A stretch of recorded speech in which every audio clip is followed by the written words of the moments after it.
conference series against Indiana. Not necessarily the results you wanted, but talk about the weekend overall. What kind of lessons did you guys learn, especially going into this last important stretch of conference play? Yeah, no, I thought it was timely. You're right. The results weren't what we wanted.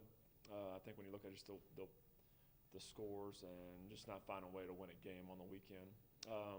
But I thought our guys, there's going to be a lot to unpack. I think as we push through the rest of the way, as we finished the weekend yesterday, there was some opportunities we didn't make the most of. I don't think we played our best. Some of that's got to do with them. They've got a really good lineup. That's a regional team that's been there, and that's what we're aspiring to become, I think, as a program. They've got a couple first, second-round picks in their lineup that you've got to deal with right out of the chute. So I think playing good people like that, and that's what we try to do. We would play Power 5 schools as often as we could here, for that reason. I think when you jump in those, sometimes when you're in the fight and in the fray a little bit, it can get frustrated, it can get heated. We all try to maybe do a little bit more than we need to do versus just being who we are. But I think if it's reframed properly here on a Monday, the next opportunity we have to play a team like that, with a lineup like that, with a pitching staff like that, we'll be better prepared for it. And that's what our job is as a coaching staff here, is to try to prepare our guys for hopefully that day when we have a chance to dogpile in a conference tournament, play in a regional tournament. Our guys, the more often they're in those environments and playing those teams, then they're just going to be more comfortable and hopefully perform better.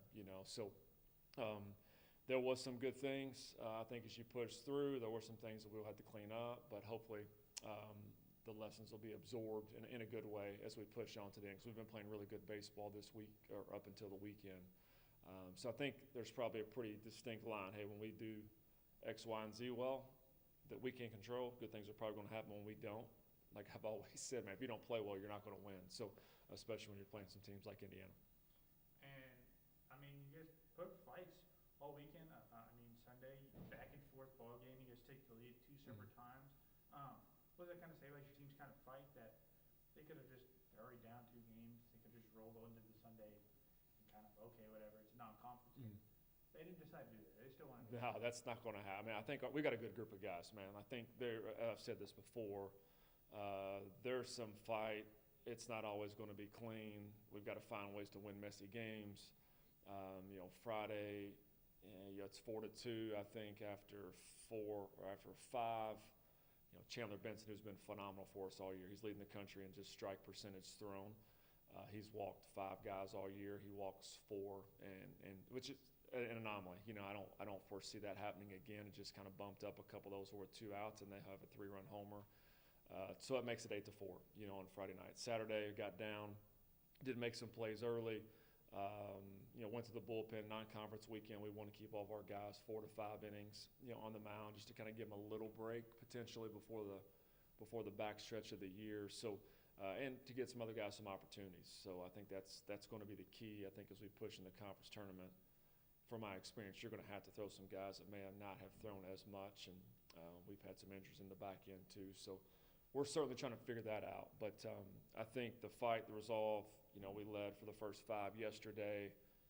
They punched, we punched back, they punched. We had a shot to punch at the end, just didn't land it. So, no, like I said, there's going to be some good things to take away from it. Got some guys back healthy, got some guys back and maybe in the role that they're going to be in long term. So there was some silver lining to the weekend, I'm sure. And now looking ahead, big conference matchup against Tarleton. It's a rivalry series. Yeah. It's your last series at home. And, you're still fighting for the top kind of spots in conference play. Kind of just talk about that and what your expectations are for them.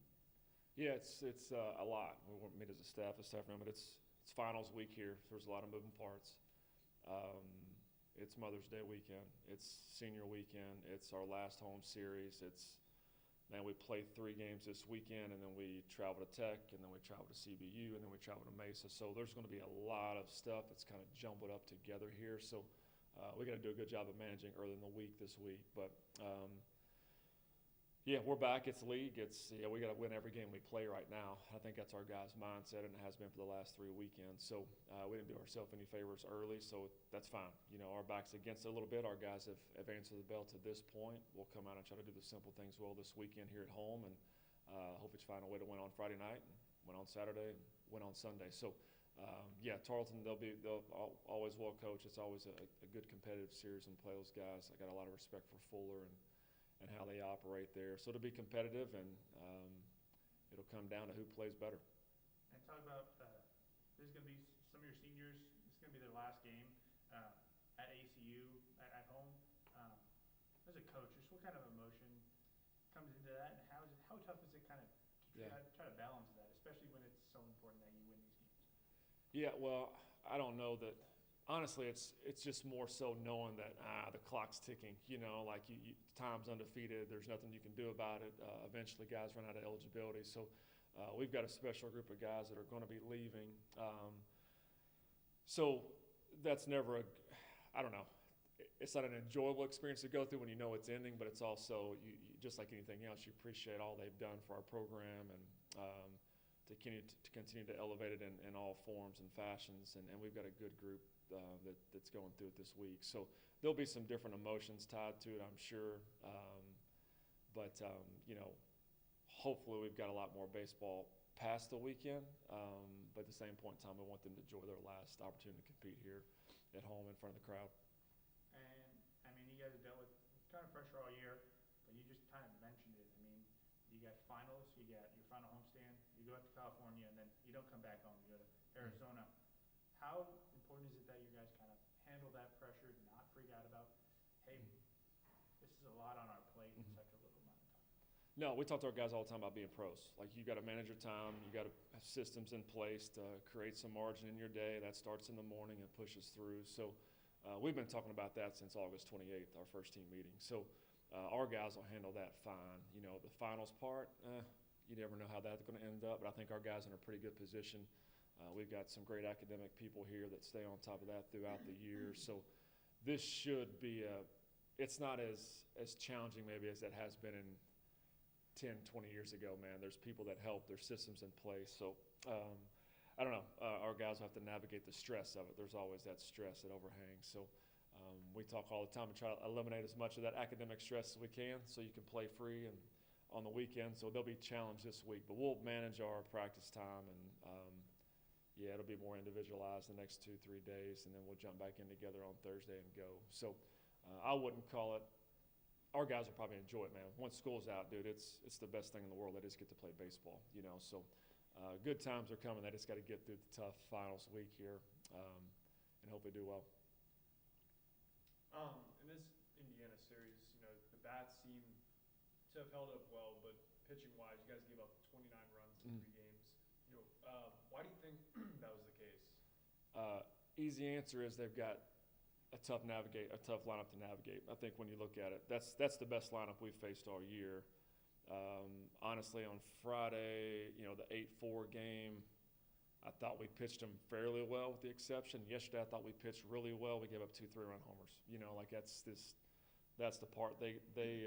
We left 11 on base offensively. Yesterday, they only left 3. So when they had the opportunities to score, they drove them in yesterday with 2 3-run homers. I think when you look at Devin Taylor, he'll be a day 1 pick. Dickerson's going to be day 2, early on day 2. There's not a lineup we've placed this year. Honestly, I don't know how many lineups there are outside the SEC that's got 2 guys hitting back-to-back that can do some damage and score quickly. Their leadoff guy's extremely good.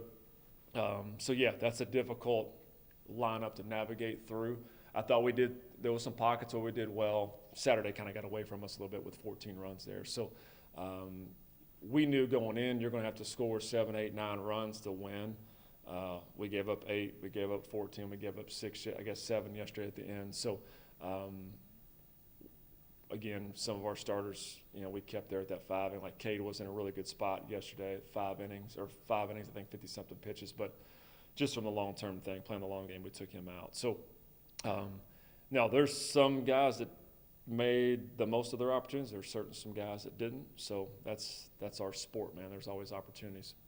Now, you guys, there's still a chance that you can end up in first place in WAC to end the regular season. Whether or not that happens, obviously you can only control the games that you're playing. Yeah. How you guys just kind of staying locked in, looking to handle business at home this weekend and the final games on the road? Yeah, I think a lot of that's probably our job as a staff to know, just for the simple fact that the way our tournament sets up, there's just so much variance between the 1, 2, 3, 4, and then 5 through 8 seeding. I think from a player's perspective, we're just trying to play and win every game that we have an opportunity to do. I've got to be the one that manages maybe the pitching a little bit different as we try to figure out where we are seeding-wise to make sure we're set for the tournament. So this weekend should be pretty straightforward. Everybody's trying to just win the game you're playing, eliminate any noise, do simple things well. When the dust settles after Sunday, that's when we'll probably have to make some decisions on how we want to utilize our pitching the last weekend. So we're 3 games at least away from making those. We'll try to win all 3 this weekend, and then go from there. Great. Thank you, Coach. Appreciate you. Thanks, Rick.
All righty.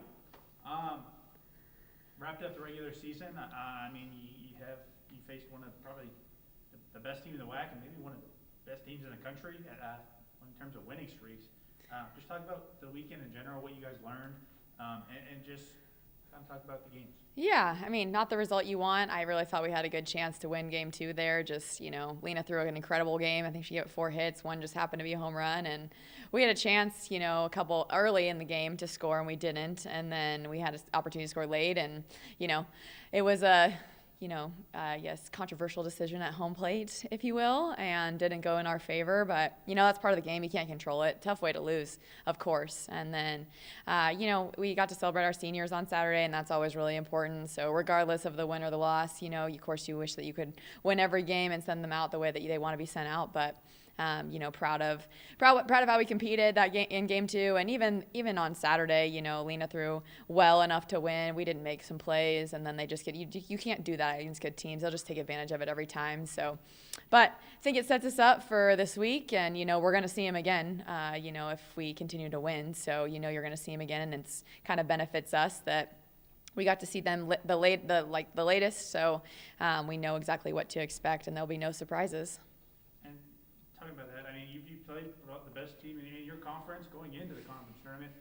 Doesn't get better than them. Yeah. So how are you taking that kind of a lesson into the conference tournament, especially in a single elimination game to start? Yeah, I think I pretty much just told the team, we just got to, past this prologue, we got to move forward and look into the future. And that's our focus this, today and tomorrow is, it's Utah Valley, and it's how we're going to figure out a way to beat them. And it's hard to beat a team anytime, 3 times. We've talked about that all year, and we beat them 2 out of 3. So we're going up against them again for a 3rd time. And, there's no secrets at this point, and it's just being able to compete, and you have to win that one to see the next one. So I'm excited for this group, though. I mean, they've only, I think, 3 of our returners have ever been to the conference tournament, and then everybody else is their first time. So as a coach, it's it's a great honor to get to take them down there and get to experience it all together. And I think they're excited, and yeah, hopefully we play our best ball down there. And speaking on that, I mean, there's not a lot of experience when it comes to conference tournaments with this team. That comes with a lot of pressure. I mean, one game and you're gone. Kind of talk about trying to handle that pressure and just keeping them focused on the softball field rather than kind of that external thing. Yeah, I mean, it's championship week, and that's what I told him yesterday. This is what you work so hard for. This is the fun part of season, and it's mayhem. That's what we call it in softball, so anything can happen at any time, and we have a chance, and I think that's all you need. You just got to get there, and you have a chance to perform, and I hope that they just leave it all on the field, and they play free, and they're confident in who they are and what they can do, and I think it helps that, we did have some success against Utah Valley early in the year, so hopefully just continue to build on that. And the power is in the response. I mean, you got a great chance to respond this week. Yes. And in the regular season, on a down note, I mean, you can come back and bring a little bit of a message to the WAC. Talk about that.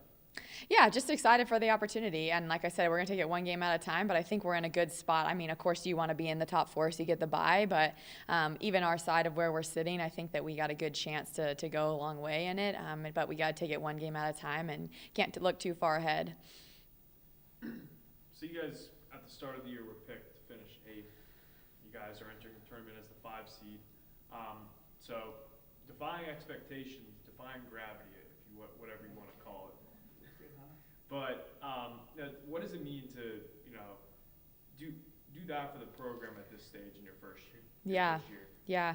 I actually think we were picked to finish 9th, so last. But yeah, it's exciting. And really, we tied for 4th. I mean, I know that we get the 5th seed because of just the way that the, conference series played out. But I'm really proud of them, proud of the team. I think they've laid the foundation of where this program is going to go in the future, and that's exciting. And I think everyone now understands why we played such a tough preseason schedule, and we'll continue to play a tough preseason schedule because we're more than prepared. And even against GCU, I know it didn't go our way, but there was nothing that they did or their physicality that scared any part of our team because we have played against the best of the best in the country. So just excited moving forward, and I know that the recruits coming in and the future of this program is bright, and I'm just proud of our team that they have been able to lay that foundation. Now, heading into this tournament, obviously it's about getting to the next game, and we start off with Utah Valley. What are some of the things you think that this team needs to do to get to the next round? Yeah, I mean, it's one pitch at a time. It's going to be a battle. I mean, it's just a different stage. No matter how you give it to them, it's just different. It feels different. It's a bigger environment. There's more on the line. You can't replicate that at any practice, at any other game. It's experience, and you can't teach experience. So just try to get them to be their best and, instill some confidence in them and hope that, it comes out on our favor on the other side. Can you explain why Lena has seemed to get stronger as the season has gone on? Yeah. I mean, I think just continuing to buy into her role. I mean, we talk about that with all of our athletes specifically, but I think just knowing that when she gets the ball, we have all the confidence in her that, that we're going to win this game. And I think this was the first weekend that I saw her vividly upset that we didn't, end up scoring runs to support her because she threw great. Honestly, probably one of the best games that she's thrown all year. But she just continues to work. I mean, she just dedicates herself to her craft, and she's over there all the time. I don't know if you guys see her, but she's over there throwing a soccer ball, always working on something different. It's a big feel thing for her. It's a big feel thing in our game, and so I think just continuing to find what makes her feel good, and how can she continue to be successful in that way. Bachmeyer, before Tech, had an 11-game hitting streak. Mm-hmm. She went 0 for 2 against Tech, but then she had a hit all 3 games this weekend. Obviously she's your most productive hitter all season. How important is it? Well, just for a girl that didn't play softball for 2 years Yeah. and was a physics teacher. I don't know, what has this year been like with her? Yeah, Bach's been awesome. I think just having her leadership and just her knowledge of the game, and I think honestly it's just been fun for her, and that's been the best part to see as a coach, is just seeing someone out there enjoying the opportunity to be there every day regardless of the results. And I think she's such a good example to her teammates, and that no matter what happens through the highs and through the lows, like, you just get to come out and continue to compete and continue to play the game. And it takes work, and that's something that we've really worked to instill in this culture, is that the work never stops. Whether you go 3 for 3, whether you have the best weekend or the worst weekend, you got to come back and do the work, and Bach's such a good example of that. Tournament will have video review. I don't know if you've had that at a tournament this season already. Yes. But how do you feel about working in any challenges? Yeah, it's great. It's funny. Some of the parents came up to me, and our team even, and they know this, but after this weekend specifically, just because there was a lot of calls that did not go our way, and they were like, why couldn't we review it? I'm like, first of all, the WAC doesn't have review. But it was just cool that even the parents were starting to get on board. But again, that just goes back to preseason, because we played with it almost every weekend in preseason. I think we did every weekend in preseason. And then, obviously when we played our midweeks against the bigger schools. So it'll be nice. It'll be nice to have. I think it's a game changer. I mean, you see it all over the country. It's not just us. It affects the games in the long run. So it's exciting, and I'm looking forward to it.